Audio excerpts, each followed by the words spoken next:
बिस्मिल्लाहिर्रहमानिर्रहीम। अस्सलाम वालेकुम। उम्मीद है इंशाल्लाह सब खैरियत से होंगे।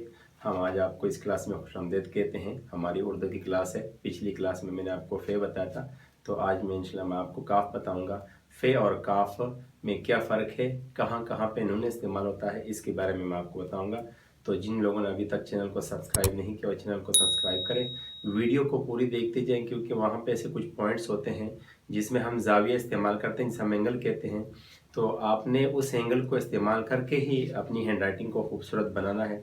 अगर आप उस एंगल को मिस करते हैं तो फिर आपकी हैंड राइटिंग उस तरह नहीं बनती जिस तरह बिल्कुल किताब की तरफ है। तो लिहाजा आप कोशिश करें कि वीडियो को पूरी देखते जाएं। तो आज की क्लास में उर्दू की हमारी क्लास होगी। फ़े मैंने आपको पिछली क्लास में बताया था, तो काफ़ की क्लास है। काफ़ के बारे में मैं आपको बताऊंगा कि काफ़ में हमने कौन सा एंगल इस्तेमाल करना है, कहाँ पे इस्तेमाल करना है, और काफ में नून कहाँ पे इस्तेमाल होता है। बिल्कुल ये दो बिल्कुल फ़े की तरह, फ़े का हेडा पे इस्तेमाल करेंगे नून में, काफ में, और नून इस्तेमाल करेंगे। तो चले चलते हैं बोर्ड की तरफ। काफ में आपने पिछली क्लास में मैंने आपको फ़े के बारे में बताया था। फ़े में हम जाविया लगाते हैं, एंगल। कितना जाविया है हमारे पास? 90 का एंगल है। अगर आप इसको कंसिडर कर लें तो ये देखो, ये 90 का एंगल है, और साथ में प्लस इसमें हमने नून लगाना है। अब एंगल कहाँ पे है, नून कहाँ पे है, ये आप देखते जाएं। यहाँ पे मैंने आपको एंगल बना के दे दिया। इसको अभी गोलाई में लाए, जिस तरह हमने फ़े में मैंने आपको बताया था, ये गोला गया, और तब यहाँ से आपका ये नून शुरू होता है। ये देखें, यहाँ पे आपका नून शुरू होता है। इसमें छोटी सी एक बात है, उसका ख्याल रखना है। आपने कभी एंगल या फ़े या काफ का या वाव का इस तरह नहीं बनाना, ये गलत है।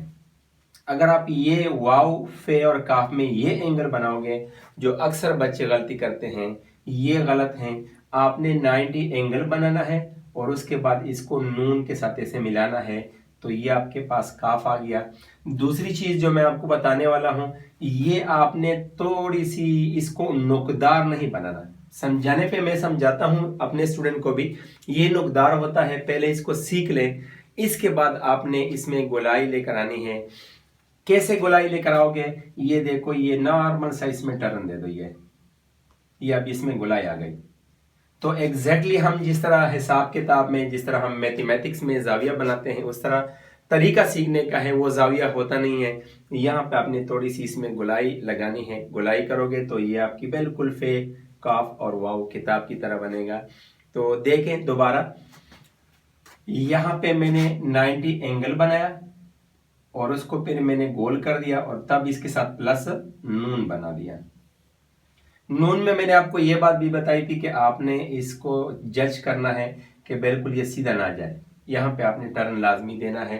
तो अगर आपके पास 4 लाइन की नोटबुक है, जो आपके पास होनी चाहिए, मस्ट है, नेसेसरी है ये चीज़ के लिए, हैंड राइटिंग के लिए। दूसरी बात ये कि मुझसे अक्सर लोग पूछते हैं कि आप उर्दू के लिए इंग्लिश की हैंड राइटिंग, सॉरी इंग्लिश की नोटबुक क्यों इस्तेमाल करते हैं। तो ये एक फिलहाल आपने बनाना है पैटर्न, सांचा बनाना है। तो अगर आप पैटर्न बनाओगे, सांचा बनाओगे, तो उसके लिए ये चीज़ ज़रूरी है। एक दफ़ा आप सीख लो, फिर बाद में बेशक आप दीवार पे लिखो, एक लाइन में लिखो, लाइन के बगैर लिखो, कहीं पे भी लिखो, कागज़ पे लिखो, लेकिन आपकी हैंड राइटिंग खूबसूरत बनेगी। सबसे पहले आपने अपने आप को सांचे में डालना है, पैटर्न में बनाना, पैटर्न सीखना है। पैटर्न यहाँ पे मैं आपको काफ सिखाऊंगा, ये गलत है, ठीक है। काफ में आपको सिखाऊंगा, यहाँ से आपने गोल 90 एंगल बनाया गोलाई में, इसको यहाँ पे जिस तरह मैंने आपको नून बताया था कि नून यहाँ से आपने टर्न करना है, और ये देखो ये आपका फिर काफ बन गया। कभी काफ और जो है ना, इसको इस तरह ना बनाए, ऐसे ना हो, जो लाइन के साथ बिल्कुल फ्लैट हो, ये भी गलत है। दोबारा देखें, 90 एंगल बना दिया, और ये देखो यहाँ पे अगर आप 90 एंगल बनाए ऐसे गोलाई में, और यहाँ पे फिर आप टर्न देंगे, तो ये आपका बिल्कुल किताब की तरह जुनून है, वो बिल्कुल किताब की तरह बन गया। और ये भी देखें कि आप लाइन को ज्यादा क्रॉस ना करें, इधर ना आए, नीचे ज्यादा ना आए, और ज्यादा ऊपर ना जाए। अगर आप ज्यादा ऊपर जाते हैं, लिमिट को क्रॉस करते हैं, अगर आप ज्यादा नीचे आते हैं तो तब भी लिमिट क्रॉस करते हैं। जज़ाकल्लाह।